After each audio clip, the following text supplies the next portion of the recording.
Good afternoon, Jai Hind student. Welcome again. I am Sapna Singh, your political science teacher. Now today we discuss about chapter 2, the end of biopolarity. It's your part 4. In this video we discuss about what is a shock therapy. It's very important topic of painful process of transition from on authoritarianism socialist system to a democratic capitalism system. Last video में हम देख चुके थे जो USSR था वो disintegrate हो गया था, विघटित हो गया था और इसके कारण जो यूएसएसआर रशिया जैसी जो कंट्री थी वो सीधे सोशलिज्म से अब कैपिटलिज्म की ओर बढ़ रही थी और उन लोगों ने कैपिटलिज्म को अपना लिया था।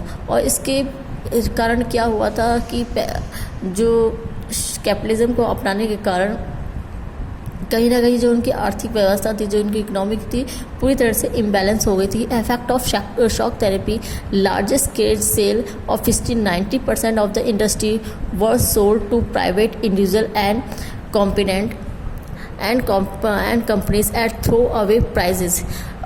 90% जो इंडस्ट्रीज़ थी उनको प्राइवेट कर दिया गया। सब जितनी भी गवर्नमेंट जितने इंस्टीट्यूशन थे सबको प्राइवेटिज्म कर दिया गया और इसके कारण जो कंपनियां थी उनके जो प्राइस बढ़ गए और जो ऑर्डिनरी पीपल थे उनको बहुत ही प्रॉब्लम होने लगी। जो चीज़ें उनको बहुत ही लो प्राइस में, चीप प्राइस में मिल जाती थी, अब उनको हाई रेट में मिलने लगी। तो कहीं ना कहीं जो पब्लिक थी उसके ऊपर एक प्रेशर सा पड़ गया and rouble decline dramatically and जो वहाँ की करेंसी थी रबल वो बहुत ज़्यादा गिर गई and inflation went so high that people loss their savings.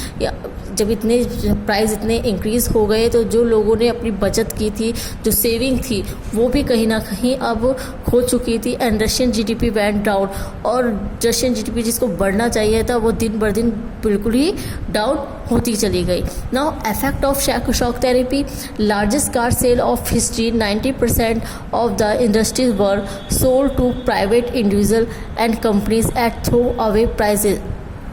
जैसे हमने अभी स्टार्टिंग में बताया एंड रबल डिक्लाइन ड्रामेटिकली, और जो रबल थी वो बिल्कुल डाउन होती गई and inflation went so high that people loss their savings and Russian GDP went down and government withdraw subsidies and social welfare was discarded.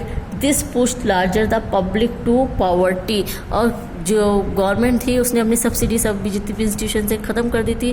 इसके कारण जब पब्लिक को बहुत ज़्यादा प्रॉब्लम क्रिएट होने लगी, सभी चीज़ों का प्राइस बढ़ गया और जो पब्लिक थी वो और ज़्यादा करीब हो गई and mafia emerge as control the economic activities. और इसका बेनिफिट जो माफिया लोग थे उन्होंने अपनाया। उन्होंने कहीं ना कहीं एक तरह से जो इकोनॉमिक थी उसको कंट्रोल कर लिया and disparity between rich and poor increased. और जो कैपिटलिज्म और डेमोक्रेटिक को वो अपनाना चाहते थे वो बिल्कुल भी नहीं हो और लोगों में डिफरेंसेस बढ़ गया। रिच और रिच होते गए और जो पुअर थे और ज़्यादा पुअर हो गए। बिकॉज प्राइस बढ़े तो जिन लोगों के पास जो सेविंग्स थी वो डाउन हो गई, यहाँ तक कि जो पुअर लोग ने, जो मिडिल क्लास थे, वो भी पॉवर्टी लाइन में आ गए। And about half of the Russian bank and other financial institution went bankrupt. और इसका इतना असर पड़ा था कि जो रशिया के सेकंड नंबर का इफॉर्म नेम का एक बैंक था वो भी दिवालिया हो गया। उसके कारण बैंक के दिवालिया होने के कारण बड़े जितने लोग थे, जितनी पब्लिक थी, उनका तो पैसा डूबा ही, जो